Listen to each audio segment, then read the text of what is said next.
महाशिव पुराण के अनुसार केदारेश्वर ज्योतिर्लिंग की आविर्भाव की कथा तथा उसका महात्म सूत जी कहते हैं, ब्राह्मणों भगवान विष्णु जो नर नारायण नामक दो अवतार हैं और भारतवर्ष के बद्रिका आश्रम तीर्थ में तपस्या करते हैं, उन दोनों ने पार्थिव शिवलिंग बनाकर उसमें स्थित हो पूजा ग्रहण करने के लिए भगवान शंभु से प्रार्थना की। शंभु भक्तों के अधीन होने के कारण प्रतिदिन उनके बनाए हुए पार्थिव लिंग में पूजित होने के लिए आया करते थे। जब उन दोनों के पार्थिव पूजन करके बहुत दिन बीत गए, तब एक समय परमेश्वर शिव ने प्रसन्न होकर कहा, मैं तुम्हारी आराधना से बहुत संतुष्ट हूँ, तुम दोनों मुझसे वर मांगो।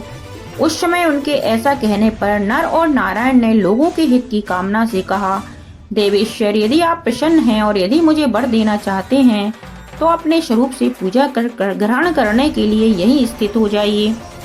उन दोनों बंधुओं के इस प्रकार अनुरोध करने पर कल्याणकारी महेश्वर हिमालय की उस केदार तीर्थ में स्वयं ज्योतिर्लिंग के रूप में स्थित हो गए। उन दोनों से पूजित होकर संपूर्ण दुख और भय का नाश करने वाले शंभु लोगों का उपकार करने और भक्तों को दर्शन देने के लिए स्वयं केदारेश्वर के नाम से प्रसिद्ध हो वहाँ रहते हैं।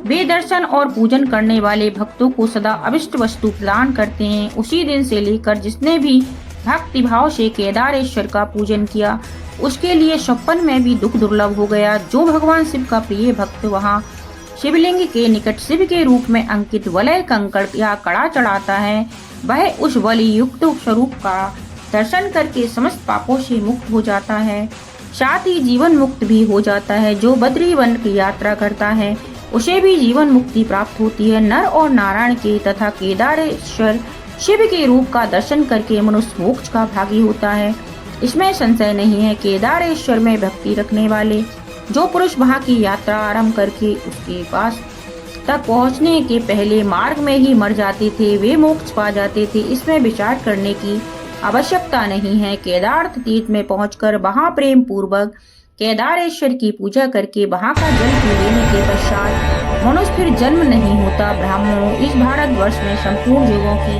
भक्ति भाव से भगवान नर नारायण की तथा केदारेश्वर शंभु की पूजा करनी चाहिए। बोलो